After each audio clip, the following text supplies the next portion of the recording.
उत्तर प्रदेश के सीएम योगी आदित्यनाथ आज रामनगरी अयोध्या पहुंचे, जहां उन्होंने सबसे पहले हनुमानगढ़ी के दर्शन पूजन किए। इसके बाद सीएम ने रामलला के दर्शन, आरती और परिक्रमा की। सीएम ने राम मंदिर निर्माण की प्रगति भी जानी। इसके बाद टेढ़ी बाजार में पार्किंग और व्यावसायिक कॉम्प्लेक्स का निरीक्षण करने पहुंचे, जहां उन्होंने पूर्वी व्यावसायिक कॉम्प्लेक्स में लोअर ग्राउंड की दुकानों का निरीक्षण किया। इसके पहले सीएम राम जन्मभूमि परिसर में से पैदल ही जन्मभूमि पथ पहुंचे, जहां जन्मभूमि पथ पर लगाए गए मार्ग के डिस्प्ले का जायजा लिया। इसके बाद अधिकारियों से मार्ग में लगाए जा रहे पत्थरों की गुणवत्ता और आपूर्ति के बारे में जानकारी ली। इसके बाद सीएम मणिराम दास छावनी पहुंचे, जहां लंबे समय से बीमार चल रहे ट्रस्ट के अध्यक्ष महंत नृत्य गोपाल दास से मुलाकात कर उनका हालचाल लिया। असरपी भवन में सीएम ने निर्मित श्री राम कृत स्तंभ एवं श्री रामलला भवन के लोकार्पण किया। श्री राम ने संतों को संबोधित करते हुए कहा कि राम जन्मभूमि मंदिर निर्माण से पहले यहाँ रामकोट के निर्माण का भव्य कार्यक्रम हुआ था। उन्होंने रामचरितमानस का दोहा भी पढ़ा, कलयुग केवल नाम आधारा, सुमिर सुमिर नर उतर ही पारा। यानी कलयुग में नाम का अपना महत्व है। उसके बारे में जो बात कही गई, चपाती शतम पुण्यम राम नाम लेखम, यानी जप में 100 गुना पुण्य नाम लिखने से, और यहाँ तो 28 करोड़ नाम रामकोट में संरक्षित किया गया है। इससे निरंतर वृद्धि होती दिखाई देती। इसका पुण्य हमें अनंत काल तक न कि संभाग पर ले चलने की, बल्कि हम सभी को जीवन के समृद्धि मार्ग पर ले चलने की नई प्रेरणा प्रदान करता है। बता दें कि सीएम योगी ने मैराथन समीक्षा बैठक समाप्त जब श्री राम जन्मभूमि पर रामलला के विराजमान होने के पूर्व यहाँ पर रामकोट के भव्य लोकार्पण का कार्यक्रम यहां पर संपन्न हुआ है। ये इसलिए महत्वपूर्ण है कि इस पवित्र स्थल पर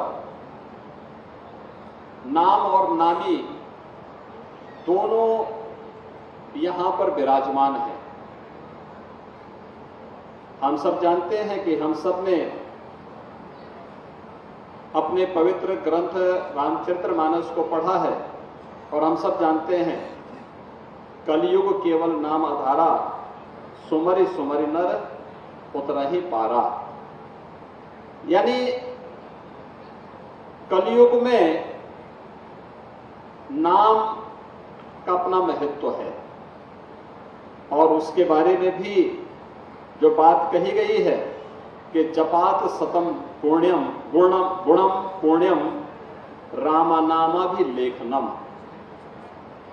यानी जब से 100 गुना ज्यादा पुण्य नाम लिखने से, और यहां पर तो 28 करोड़ नाम रामकोट में संरक्षित किए गए हैं और ये निरंतर इसमें अभिवृद्धि होती हुई दिखाई देगी।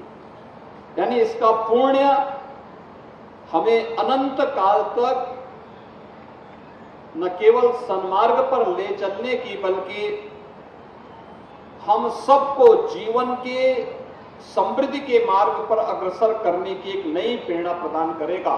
ये कि मुख्यमंत्री ने क्या क्या खास निर्देश दिए और किन किन कमियों को लेकर अफसरों को भटकारा? नहीं, माननीय मुख्यमंत्री जी ने किसी को भटकारा नहीं है, सुझाव दिया है और काम तेजी के साथ हो। यह उन्होंने कहा है स्वच्छता के ऊपर जो योजनाएं स्वीकृत हैं उनका टारगेट तय हो जाए कब तक पूरा होगा, जिससे यहाँ पर आने वाले श्रद्धालुओं को सुविधा प्राप्त हो सके। और चैत्र रामनवमी में भी जो सड़कें जो खुदी हुई हैं वो भी ज़रा कुछ ठीक ठाक हो जाए, जो सामान पड़े हुए दुनिया भर के वो हट जाएं, यही माननीय मुख्यमंत्री जी ने कहा। चैत्र रामनवमी को लेकर भी कुछ निर्देश दिए हैं। चैत्र रामनवमी में स्वच्छता ठीक से हो जाए, जो राम पथ पर खुदाई हुई है या दुनिया भर के कूड़ा करकट पड़े हुए हैं, सामान पड़े हुए हैं, वो हटा दिए जाएं, ठीक से स्वच्छता की व्यवस्था हो, विशेष रूप से इस पर जोर दिया। बड़ी लंबी मीटिंग चली थी, कोई बड़ा मंथन हो रहा था क्या?